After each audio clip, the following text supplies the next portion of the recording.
Namah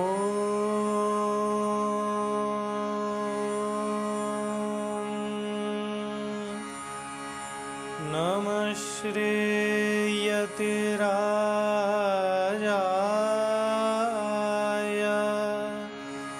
Vivekananda Suraye Satchit Sukha Swarupaya Swamine Tapaharine Swamine Tapaharine.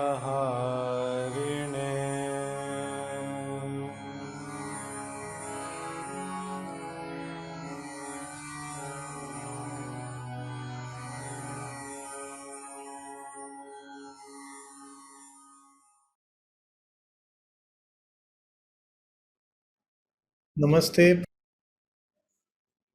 So we are now continuing our discussion on the first chapter of the Caraka-Saṁhitā.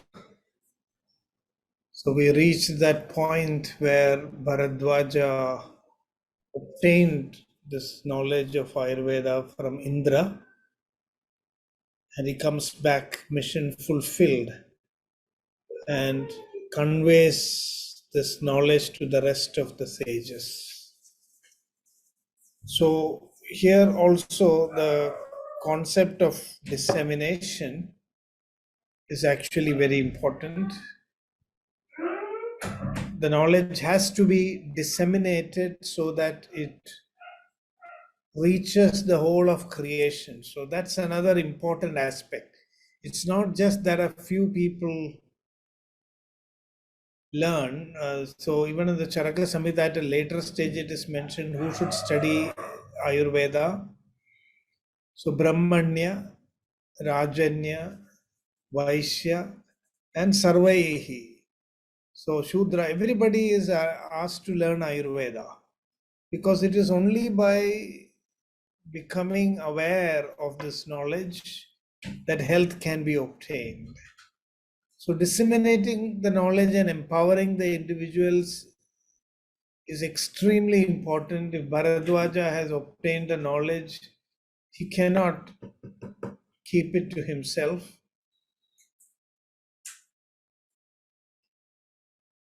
And so we are shown. So this initial narrative in the text is giving us a lot of lessons and messages.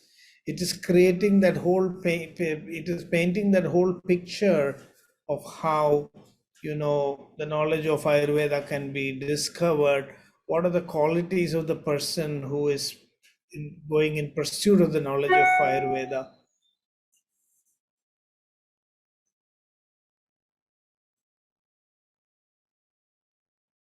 And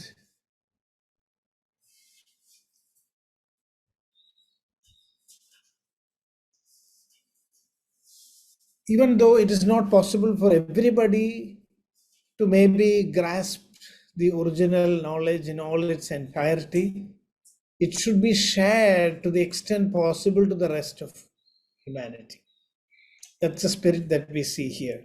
So some of the messages that comes out of it is that, in knowledge, there is something called as original discovery. There is discovery, there is invention, and then there is innovation. So discovery of new knowledge is not possible for everybody. But once that knowledge is discovered, it can be shared to everyone. For example, before gravity was discovered, nobody knew about it. It took one Newton to discover it. But once Newton discovered it and once it was disseminated, the knowledge of gravity became commonplace. Everybody knows it now. So that is the purpose of Bharadwaj. So he does not waste a moment after returning from the abode of Indra to share it in all its entirety to the rest of creation. So when you have new discoveries, discovery is knowing the laws of nature. Invention is applying that laws of nature to solve human problems. And innovation is improvising these inventions to make it even better, make it more efficient, more refined. This is how knowledge progresses. So in the discovery, very few people can be involved. Discovery is usually by the most advanced minds of society at a given period of time. Only they are able to discover new knowledge. But once that knowledge is discovered, many more people are able to apply that and create inventions.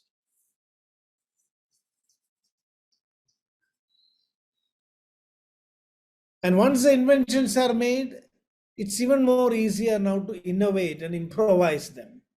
So, for the first automobile to today, you have automobiles with all these extra fittings, newer and newer, features. That's much more easy. More people are involved in innovation, but very few people in discovery. So, in this was there in the Indian tradition also. So, discovery was called as the movement from Loka to Veda. See, we are all Laukikas, means we cannot see deep into nature. Looking and seeing, I did mention this in a previous class, the difference between looking and seeing. So looking is superficial, seeing is, much more deeper, it's penetrating, it's insightful. So in Ayurveda and in the old Indian traditions, we distinguish these two realms of knowing of human experience, and it was called as Loka and Veda. So in the Bhagavad Gita, you can see Atosmi Loke Vedecha Prathita Purushottamaha. Both in the Loka and both in the Veda, I am known as Purushottama. So Laukika experience is also very important because that is the first knowledge that we get, but it is superficial, it is not very deep and penetrating. So only few people are able to get a deeper knowledge of life. So there was the folk traditions even at the time Bharadwaja was going for the knowledge of Ayurveda. The Laukik Parampara was already there, the Lok Parampara. The Lok Parampara of knowledge of herbs, all that was existent, but it still could not solve this bigger problem of disease. So that Lok Parampara, this is why we have to say Ayurveda is not a Lok Parampara. That is why it was called as Ayurveda. It is not folk knowledge. Today, after the advent of modern medicine, all traditional systems have been relegated to the status of folk knowledge. Now that is not acceptable from our old terminology because Ayurveda is not Lok Parampara. It is Veda Parampara. It is Veda. That is why the word Ayurveda. So it is a discovery. It is discovered. It is not something which everybody can, know. The collective knowledge of the common man is folk knowledge. The discovery by few, that is how science also develops. Few scientists, few inventors, they make the breakthroughs, and then it benefits the whole of humanity. So this is as Ayurveda. The second realm, the realm of inventions, because once you know the laws, you can invent. There is no limit to inventions. The laws are unchanging. But inventions depend on human ingenuity and human creativity. So once you know the Veda, you can create the Shastras. So what we do normally in our life is Vyavahara. When that Vyavahara is made more efficient by new inventions, that is called as Shastra. The basis of Shastra is the Veda. The Vedas represent the principles, the laws. And Shastra represents the inventions, the applications. So there is Loka and Veda, there is Vyavahara and Shastra. Vyavahara is what we are doing. We first discover a wheel, then that is an invention. Wheel discovery is not a discovery, it is an invention because that changed the way we moved, we transported things. But the wheel of the ancient man has evolved. This is called The first expression of such inventions or discoveries, that knowledge is called Prakrit knowledge. And when you innovate and refine and improvise it, it is called Sanskrit. So Ayurveda represents a Veda parampara, and it is a Shastra because it has got these applications from the Vedas, and it is being continuously refined or Samskrita. So all these things are described in various Ayurvedic textbooks. I just wanted to discuss that to bring things in context. And with that, I will now share the verses. Yeah, there was no patent rights in those days. Actually, authors did not even want to claim the knowledge. They never used to put their names. Many authors were anonymous. Atreya himself wanted to empower Agnivesha to become the writer of the first text. So all these things show that they had a very magnanimous attitude. Today we live in a commercial world, and so we have other systems working to prevent exploitation, to ensure there is a fair use. So the way world functions today is different. So Tenayur Amitam Lebhe Bharadwaja Sukhanvitam. Bharadwaja obtained the knowledge and obtained its benefits. But Rishibhyo Nadhigam Tacha Shashamsa Anavasheshayan. But he made sure that he transmitted that entire knowledge. He was not satisfied for having got the personal benefits. He made sure that this knowledge was disseminated to all the rishis and through the rishis to the shishyas and then to the whole of humanity. This idea is very beautifully explained in the name of another important classical Ayurvedic text called the Ashtanga Hridayam. This book is called as Ashtanga Hridayam, the heart of the eight-branched Ayurveda or the octopartite Ayurveda, the heart of the octopartite Ayurveda.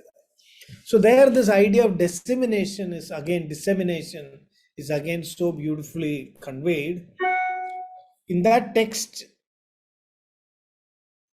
the Acharya says, Hridayamiva Hridayametat Sarvayurveda Vangmaya Payothe. So he says that this Ashtanga Hridayam is like the heart of the entire teachings of Ayurveda. So what does the heart do? The heart is supplying the essence of the digested food to the rest of the body. So the heart is a supplier of everything that we eat. If there was no heart, it wouldn't reach the whole body. So the Ashtanga Hridayam is Hridayamiva Hridayametat Sarvayurveda Vangmaya Payodhe. Of the entire Vangmaya of Ayurveda, the ocean of the Vangmaya of Ayurveda, Hridayamiva. This is like a heart. So just like the heart pumps the blood, the essential nutrients to the rest of the body, the purpose of Ashtanga Hridaya is to pump the knowledge of Ayurveda to the whole of creation, to each and every cell. We will not say that blood supply should be only to the VIPs of our body. Oh, I will give blood supply only to the brain, only to the kidneys. But that's how in society we are doing it. Only privileged people get. But as per the law of creation, it is one whole, and everybody should have access to health. Everybody should have access to nutrition. That is why Hridayamiva Hridayame. That so some of these ideas are so profoundly ingrained in the whole thought process that even from the name of a book, you can write a whole philosophy. So Hridayamiva Hridayame Tat Sarva Ayurveda Vangmaya. So that spirit you can see here in the Caraka-Saṁhitā.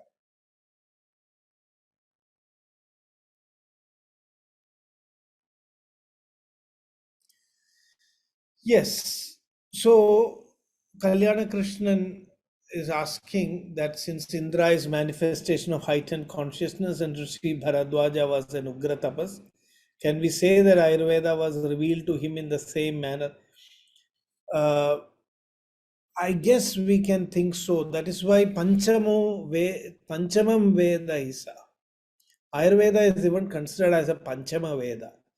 That is the reason why I think it was given the status of Veda. And Ayurveda is supposed to have emerged out of the Upanishads of the Atharva Veda. Saprak Ayurveda Upanishad, Atharva Veda Upanishatsu Prag Utpannaha. So it is like an Upanishad of the Vedas. Not just the mantras, but a deep insight into the mantras. It is the Jnana Kanda, more related to the Jnana Kanda. So if you look at the treatment in Atharva Veda, it is more ritualistic, more karma type, and then when you come to Ayurveda, it becomes more intellectual. So Kashyapa-Samhita says, Atharva Veda Upanishatsu Pragutpannaha. Not just from Atharva Veda, but the Upanishads of Atharva Veda. That's where how Ayurveda emerged. So I think it is not wrong to say that Ayurveda has been accorded the status of the fifth Veda. Not many Vidyas in the Indian tradition have been given the status of Veda. Ayurveda is one amongst that to be given the status of the fifth Veda. And Ayurveda is said to be Arsham, which is Rishi Proktam. Tandram Arsham, Yatham Nayam. So all these things are, ascribed to the knowledge of Ayurveda. So I hope. Vangmaya means the literature. Vangmaya is nothing but literature. Sarva Ayurveda, Vangmaya Payodhe. Vangmaya Payodhi is the ocean, the entire ocean of Ayurvedic literature. So Vagbhada says, my Ashtanga Hridayam is like the heart of the entire ocean of Ayurvedic literature. The essence is there here. And I have composed it in such a way that it will reach every nook and corner of the world. That it will be accessible to every living human being, and who will also make use of it for the rest of creation. As I told you, Sarva Prani Bhayangara, Bhuteshu Anukrosham, the whole vision of Ayurveda is one health, is for the whole of creation. It's not just for, humanity.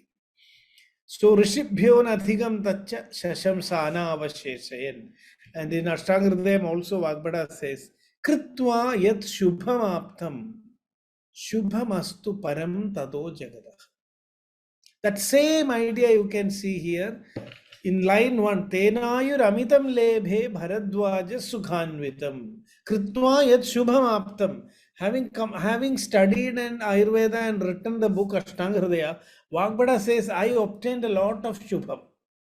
I obtained a lot of benefits by learning and propagating Ayurveda.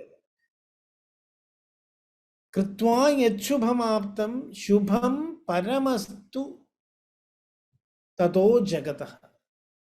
But my desire is that the world should benefit 100,000 times more than Ayurveda has benefited me. That is the spirit in which this knowledge has been transmitted.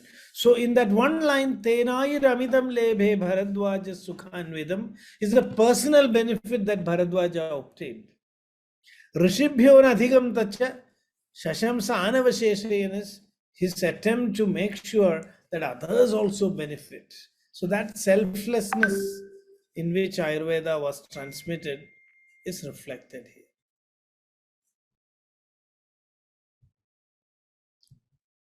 So Vangmaya, and I answered both those questions. So then we have the next verses. Vrishayascha Bharadwajad Jagruhustam Prajahitam. So this idea was also mentioned earlier, that Indra was waiting for somebody to share his knowledge, that if you receive the knowledge, you have to share it. I am here now discussing about Caraka-Saṁhitā, and I realized that this is a good way to, overcome that depth of having learned from somebody else. That sharing has to happen. If you learn from somebody, then you must share it with somebody else. So, the moment Bharadwaja learned it, he is willing to share it now with others and he makes sure he shares it. Indra was most accessible because he was waiting to share it with somebody else. And that's how the parampara, everything is a parampara. We should keep sharing it. The more we share the knowledge of Ayurveda, the more we grow and also the more the world will benefit. So Rishayascha Bharadwajad Jagruhustam Prajahitam. That is why that word Prajahitam is mentioned. Ayurveda is for Prajahitam. It is not for one or two persons. It is for the whole Prajas. Brahma, that is why Brahma advised it to the Prajapati, so that the whole of Praja will benefit from this knowledge. So the rishis readily received it. Rishayascha Bharadwaja Jagruhustam Prajahitam Dirghamayush Chikirshando Vedam Vardhanamayusha. So here you can see there is personal benefit and also benefit for the world. This is what Ayurveda says, your life should be hitahitam. When you are sitting in a flight, you are advised if the oxygen mask drops down, first wear that mask yourself and then help the person sitting beside you, not the other way around. So it's a very practical advice. So that we can see here also. Help yourself so that you can help others. That is the spirit. It is foolish sometimes to try to help others when you cannot even help yourself. So this idea of selflessness is brought to a very practical level here. Dirghamayush chikirshando vedam vardhanamayushaha. So it is prajahitam, but it is also beneficial for the persons who learn it. Dirghamayush chikirshando, they are also having some desires. There's nothing wrong in that. There is nothing wrong in having personal desires or personal goals as long as it doesn't come into conflict, with the desires of others. Atmana pratikulani paresham na samacharet. Shruyatam dharma sarvasvam shrutva chaiva avadharyatam atmana pratikulani paresham na samacharet. Don't do something which is antagonistic to you. Don't do that to others. Atmana pratikulani paresham na samacharet. So that is the spirit. Yes, Sri Hari is given a very nice observation. Vedam vardhanam ayusha. Ayusho vardhanam vedaha ayurvedaha. Ayusho vedaha ayurvedaha. Anena purusho yasmad ayurvindadi veticha.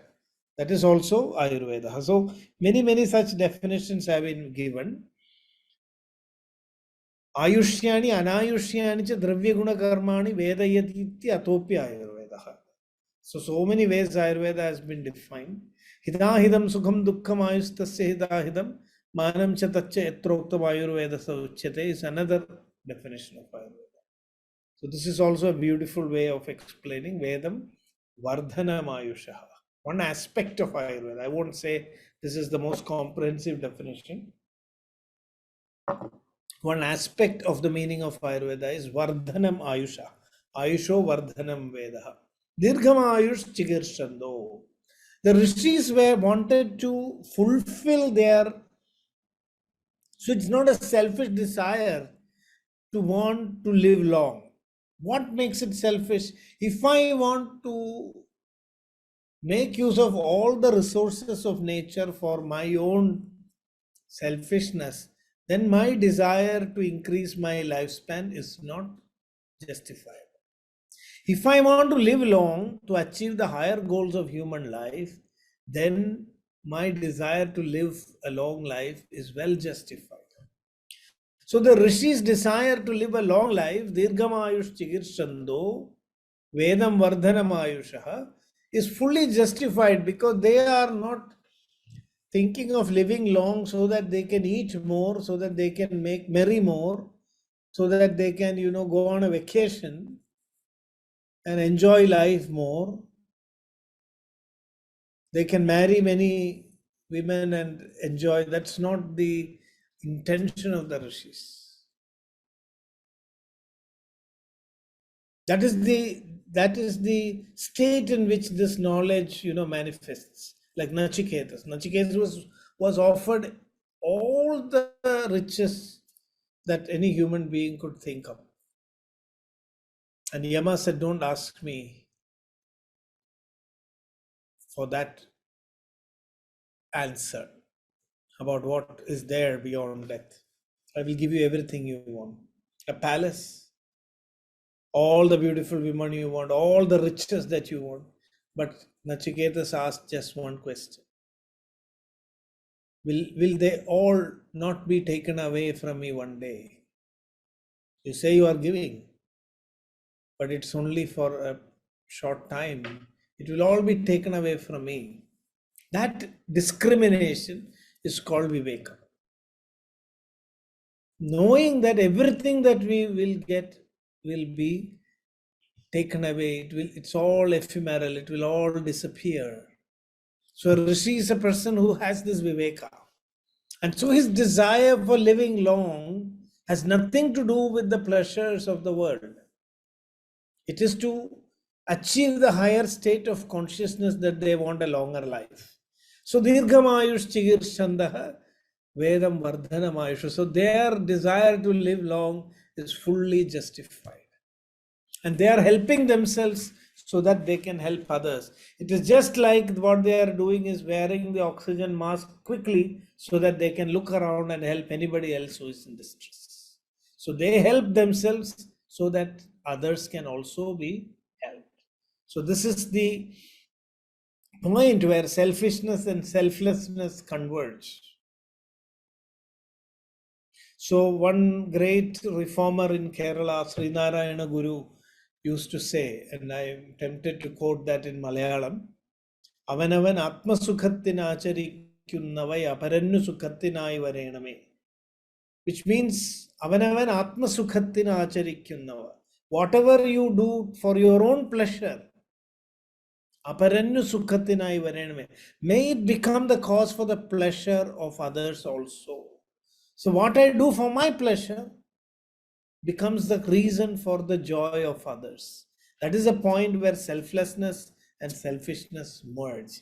And spirituality, as explained in Ayurveda, is that meeting point of selflessness and selfishness.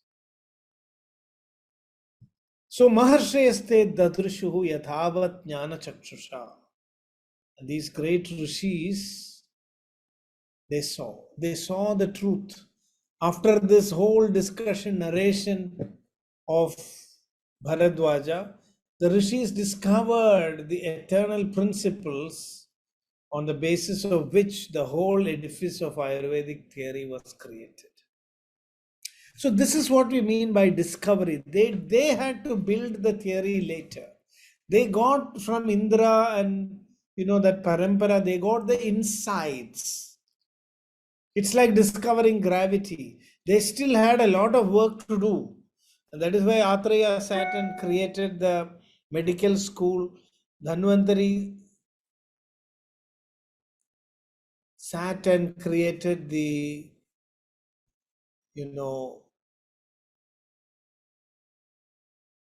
just a second.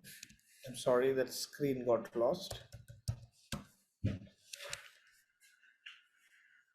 So because we discovered the essential principles of Ayurveda does not mean that everything was discovered.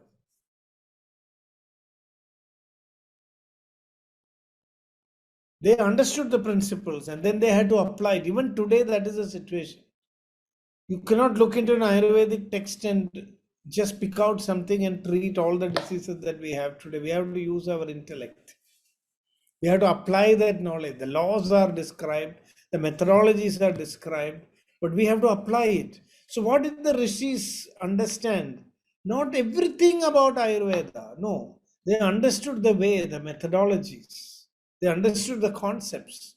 And then they worked out and developed the whole science of applications of Ayurveda to treat the diseases that were prevalent in those days.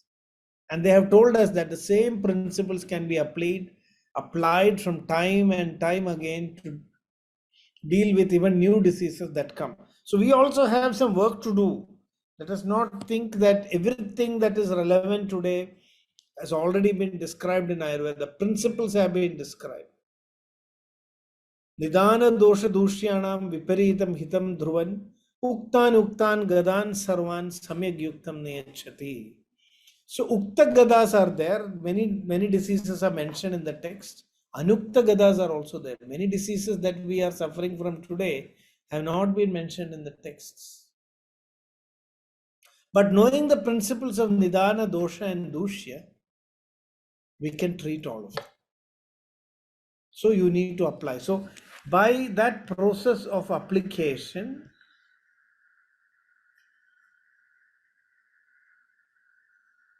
the rishis elaborated the knowledge of Ayurveda. So let us see. I'm just sharing the slide again. There was a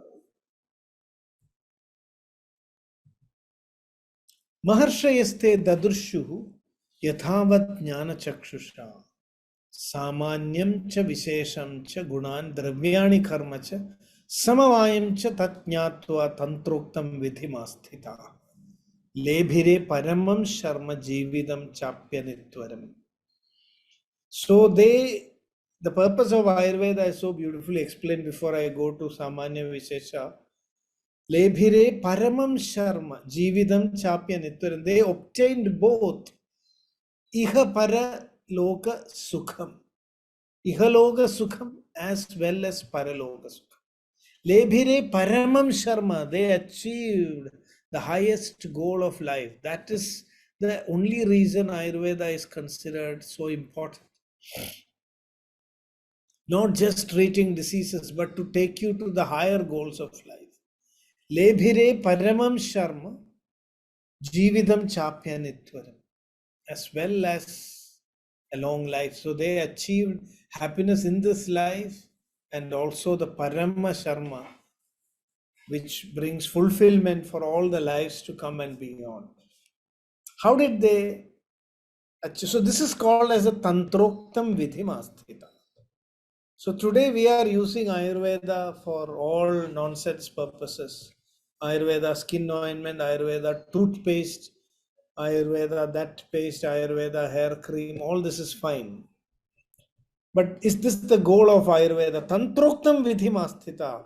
There is a vidhi that the Tantra is telling you. Why is Ayurveda here? Is to take you to that. So you may take care of your hair, you may take care of your, but you have to go beyond your skin. You have to go beyond your hair. Purvabhibhashi sumukha suvesha sunimittata.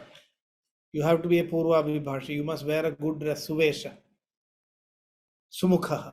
You can do facial. All that is fine. But that is not Tantroktam Vidhi. Tantroktam Vidhi is only when you attain Paramam Sharma. The Paramam Sharma of life. So that was attained by the rishis. They got the best of both worlds, which is not easy to obtain.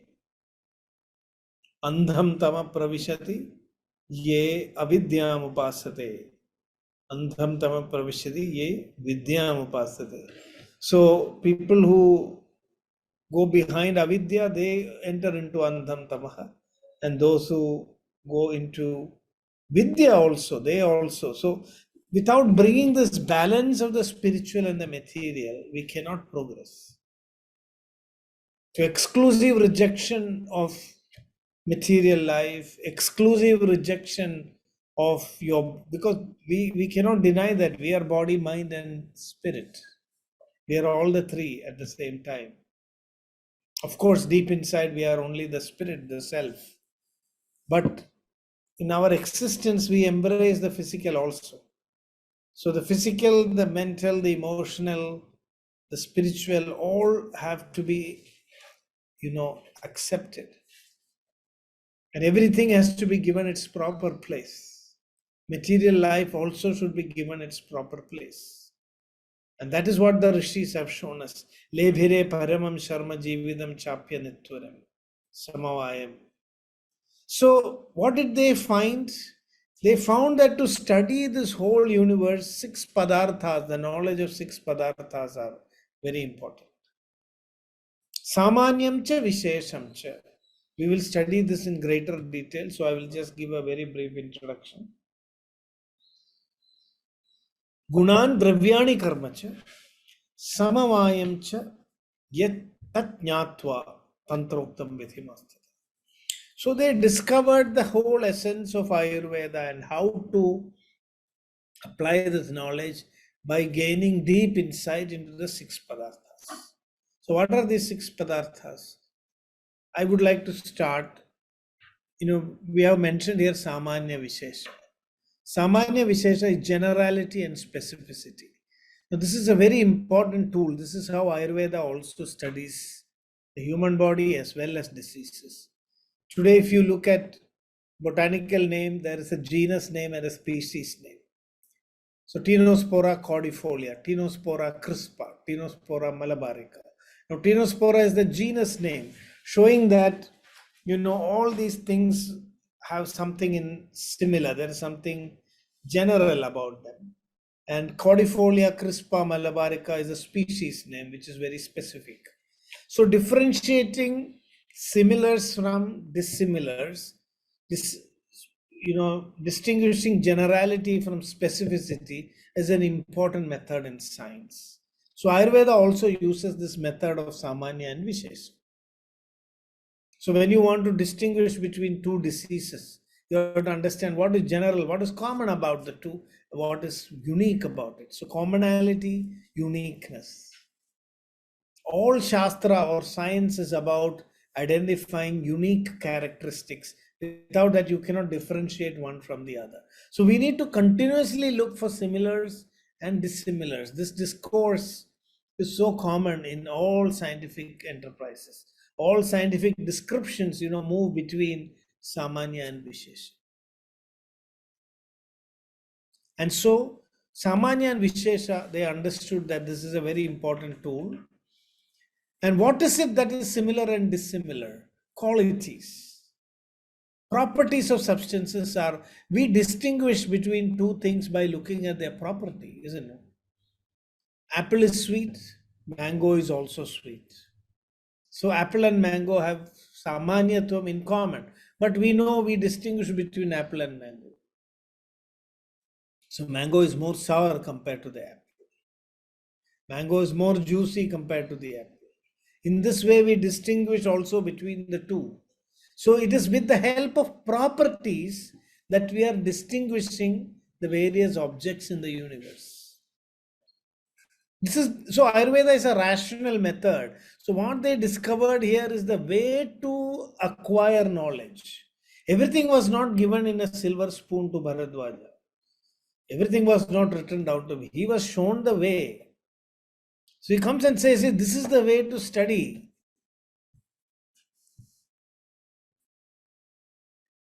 Yes, these 6 padarthas are similar to the 6 padartha of Vaisheshika. Ayurveda is based on Nyaya, Vaisheshika and Sankhya. Sankhyeya Sankhyadeir Sahasinam Punarvasu. One chapter describes Atreya as an embodiment of the Sankhya knowledge. In another context, he is described as being an expert in Vaisheshika Darshan. So all these, especially what we can see in Ayurveda, we can see all the Shad Darshanas and even glimpses of the Nastika Darshanas, because Ayurveda is a very practical science. The Swabhavoparama Vada, which probably is an influence from Buddhism. Yoga is there, Vedanta is there, Adaparam Brahma Bhuto Bhutatma Nopalabhyade.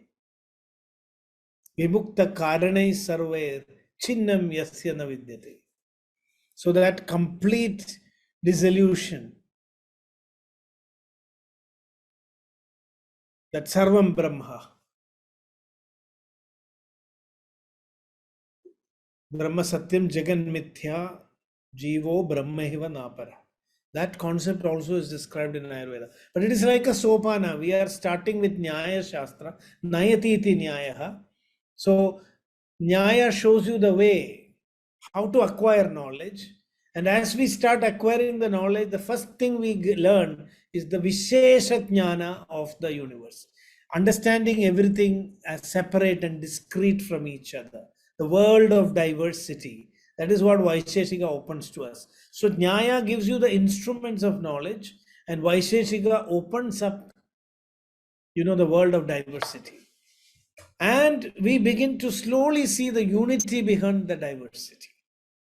Sankhya is telling you that all these diverse things can be counted as categories. So you're beginning to see the unity. And when it comes to yoga, you are told that, everything is ultimately Purusha and Prakriti, which Sankhya concludes.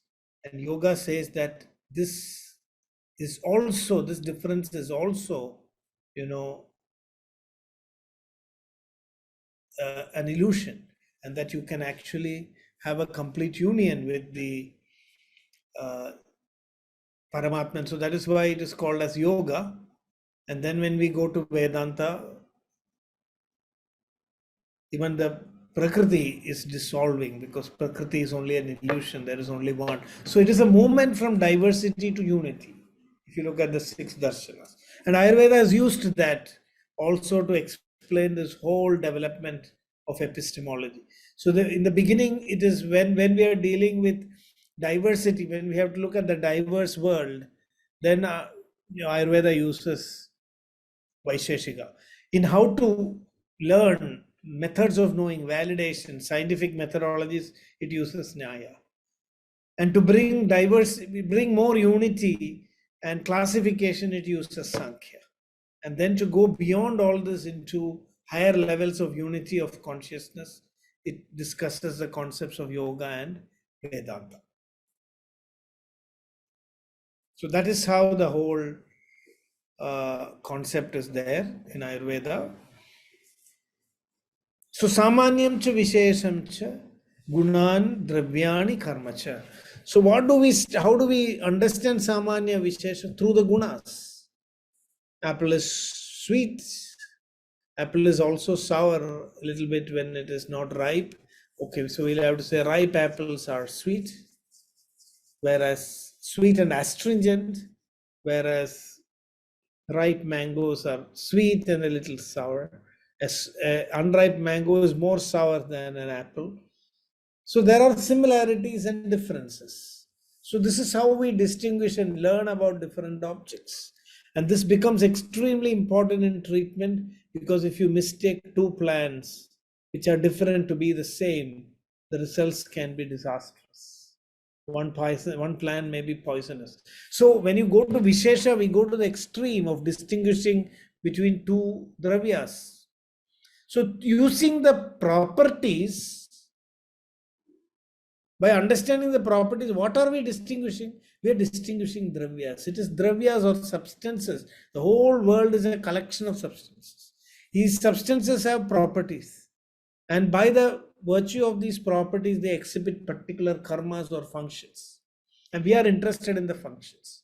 When the body functions normally and properly, there is health. So, if the properties are not carefully studied, we will be using the wrong dravyas. I may eat a wrong substance. I may eat a wrong medicine. Because of the wrong properties, it will produce a ahita karma in my body. So it will be an undesired outcome. The phala will not be as with the phala is the karma. So in order to get a proper karma, we need to understand the guna of that dravya and distinguish it between others, samanya and vishesha. And we must understand that dravya and guna and karma, they are in samavaya sambandha. That is One cannot exist without the other.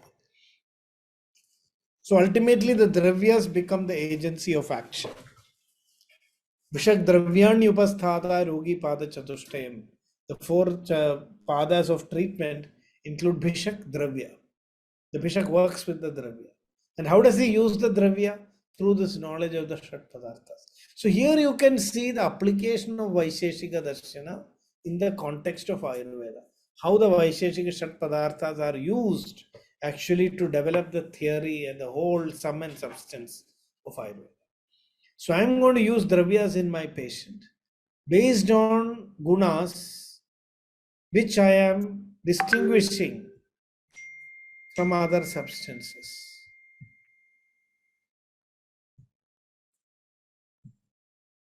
So I am taking a dravya with a particular guna with the aim of inducing a particular karma in the body. And because of my knowledge of Samanya and Vishesha, I am able to do this. And I know that if I use this dravya, because there is a samavaya sambandha between the dravya and the guna, I can be sure that this particular karma will happen in that patient's body. So this is a very scientific approach. So the rishis did not create any magic by learning Ayurveda. They understood the theory of samanyam cha vishesham cha gunan dravyani karma cha samavayam cha tatnyatva tantroktam vidhimastita. So it is by that rational process of inquiry. Indra gave them the whole method and then they developed it. They used it and created this whole corpus of Ayurvedic knowledge, the paramparas. And they have told us that this process has to continue. Use these Shat Padarthas and create new knowledge, new inventions, and solve the perpetual problems of humanity. There is no limit to the problems. As long as there is Ajnana, there will be problems. Ajnanena avridam jnanam tena muhyandi jantavah. As it is mentioned in the Gita. Ajnanena avridam jnanam. So there will be new problems. As long as Ajnana is there, there will be new problems, new solutions are needed. But these are the principles. Samagram dukkhamayatam avijnane dvayashrayam sukham samagram vijnane vimalecha pradishthidam. So until people awaken in knowledge, there will be newer and newer problems. This is what Charaka says, samagram sukham ayatam samagram dukkham ayatam avijnane dvayashrayam. Dvayashrayam means body and mind. All the dukkha related to body and mind, avijnane ayatam. Sukham samagram vijnane, all the happiness is in vijnana, in jnana. So when you have the knowledge, you know how to act properly. And when you act properly, you get the proper results. If you do not know that, if you have no knowledge, then your actions are wrong. And then you get undesired results. And this is this chain, this process of ajnana that, they want to break.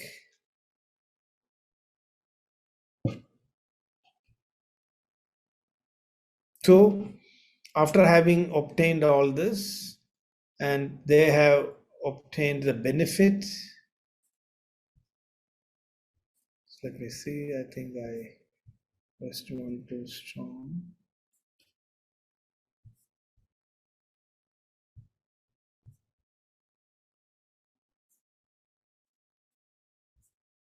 Just a second. 29. Yes. So now what happened from Bharadwaja, one of the transmissions is mentioned, how this text came to be written. You can imagine there were so many sages who received this. They all had disciples, and so many times Ayurveda was transmitted in multiple ways. So here we are only talking about one of the schools that emerged out of the knowledge shared by Bharadwaja. This is called as the Atreya Sampradaya, because this was initiated by Atreya. After Atreya learned the knowledge from Bharadwaja, he did not just retire into the forest. He decided to actually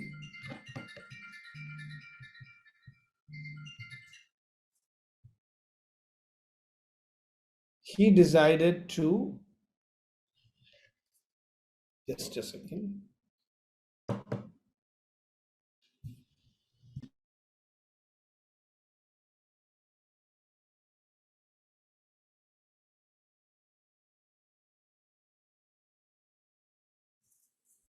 Okay, I'm sorry for that interruption. So after receiving this knowledge from Bharadwaja, Atreya starts the school called Atreya Parampara. This is the first medical school. Today we have in modern medicine also the medical school and the surgical school. So here Atreya initiates the medical school of Ayurveda, which came to be called as Atreya Parampara. So Maitri Paraha.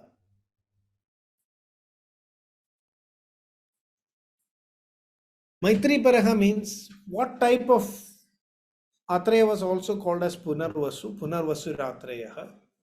So he is being described here. Atha Maitri Paraha Punyam Ayurvedam Punarvasu. So Ayurveda is now referred to here as Punyam. It is Punyam because it's Ayusho Vardhanam, it is Sukhakaram, and the more you share it, this is propagated. It is Hidam for the whole of creation. So it is now referred to as Punyam itself. So sharing Ayurveda is a Punya. The more you share this, the more Punya you get. More people get awakened with the knowledge of Ayurveda, the more Punya you will get. Everybody will get. It's a win-win situation. Nobody loses when you share Ayurveda or when you get the knowledge of Ayurveda. It's very influential. If you start doing a way of life and people begin to see the results happening to you, it will create a influence on the people around you also.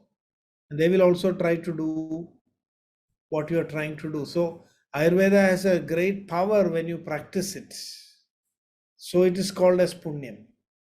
When the results are shown, it influences others also to follow in this path. So for all that reason, it is called as Punyam. What type of Punarvasu was this? Maitri Paraha. I was always intrigued by when I first read this meaning of the word. We may translate this as Maitri, friendly. What is a friend?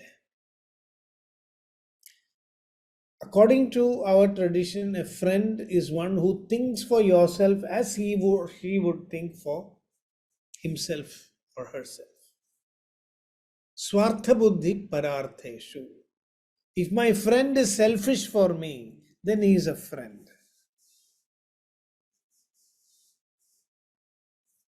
Then he is a friend. So, Atha Maitri Para is here. Atreya now becomes so selfish for the whole universe. He's thinking selfishly for everybody else. He wants everybody to be happy. All of creation to be happy. So because he has that Maitri Bhava, so this is actually a qualification for somebody to learn Ayurveda. What we have to look for is, do they have Maitri Bhava? Do they want everybody to be healthy, happy, and achieving their aspirations in life? Then you become a friend of everyone. A Vaidya has to be a friend of everyone. He or she should be able to think from the point of view of others. Then only you can become a Vaidya. So that quality is highlighted here. Atha Maitri Bara Punyam Ayurvedam Punarvasu Shishebhyo Dattavan. With a great hope. Why did he give it to his students? Sarva Bhutanukambaya. He transmitted to 6 students.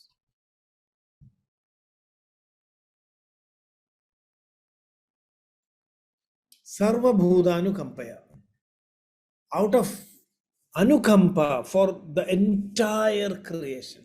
So the reason why this was transmitted, now it is made clear. Indra, when we talked about why Indra was willing to transmit it to Bharadwaja, it was to, repay his rana or debt. But here, Atreya is interested in transmitting it not to repay his debt. He's not doing it for that. He is doing it out of overflowing compassion to the whole of creation. Shishyebhyo dattavan shadbhya sarvabhutanukampaya. Agniveshascha bhelascha jatukarna parashara harita ksharapaanischa jagruhus tanmunervacha. That is how these six disciples, the six great disciples of Atreya, amongst whom Agnivesha was exceptionally brilliant. And his Samhita has survived thousands and thousands of years. And we are discussing about it today in an ultra modern environment using the Zoom platform, ultra modern technology. We are still discussing what Agnivesha transmitted on perhaps palm leaves or birch barks, or just as oral tradition initially, before it was even written down. So this voice has been transmitted through the ages, through centuries. It's amazing. Agniveshascha bhelascha jatukarna parashara harita ksharapaanischa jagruhustan munervachaha. So Agnivesha, Bhela, Jatukarna, Parashara, Harita, and Charapani. These are the people who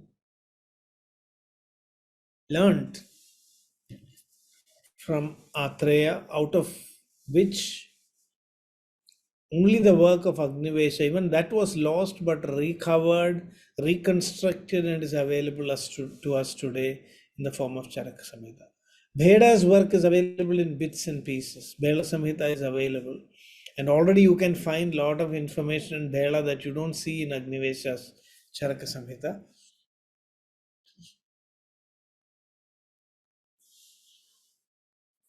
The other works are all lost. There is a Harita Samhita, but it's not the original one. Just his name was used to write a Samhita, maybe for better acceptance. The word Harita was used. That's definitely not the original Harita Samhita. But the other works, completely they are lost. Yatukarna, Parashara, and Charapani. Some works, Ayurveda, are attributed to Parashara, but it's very doubtful whether he's the same Shishya of Parashara. Is a very common name of the rishis. There is a book called Krishi Parashara, which is on agriculture. So only the work of Agnivesha survived. So Atreya gave this out of compassion, and he wanted that transmission to happen. So you can see mental transmission from higher sources of consciousness, then oral transmission to Atreya, and from Atreya to Shishyas. And then you can see, written transmission from Agnivesha to the rest of the. So you can see all the forms of transmission here. First is the intuitive, where you sit inside, you connect to Indra, and then you grasp it. And then you give a mental transmission to the other rishis. Then the rishis transmitted verbally to the Shishyas, and the Shishyas now, in a written form, they compose a text, and then it is transmitted. So all these forms of transmission are also described here. So this is the whole story of how Ayurvedic knowledge came into existence. It's still very, very inspiring. And what is most fascinating is the utmost care and emphasis that our ancient teachers have emphasized on the purity of intention, on the higher purpose, on the goals that Ayurveda asks us to pursue. I think this is timeless. And if medicine to become a truly noble profession, which it is unfortunately failing to become, we will need to really rediscover these eternal principles of the purity and sanctity of medical knowledge that has been so beautifully portrayed in this story, mythological story, this narrative of the origin of Ayurveda. So we'll continue our discussion day after tomorrow. I'm not available tomorrow because of a meeting. I am also in some committees, and so sometimes I'm asked to attend some government meetings. So tomorrow I'm not available. We'll continue the day after tomorrow. Namaste.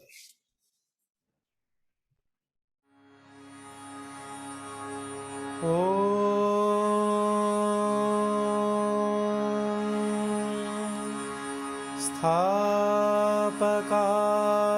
च धर्मस्य सर्वधर्मस्वरूपिणे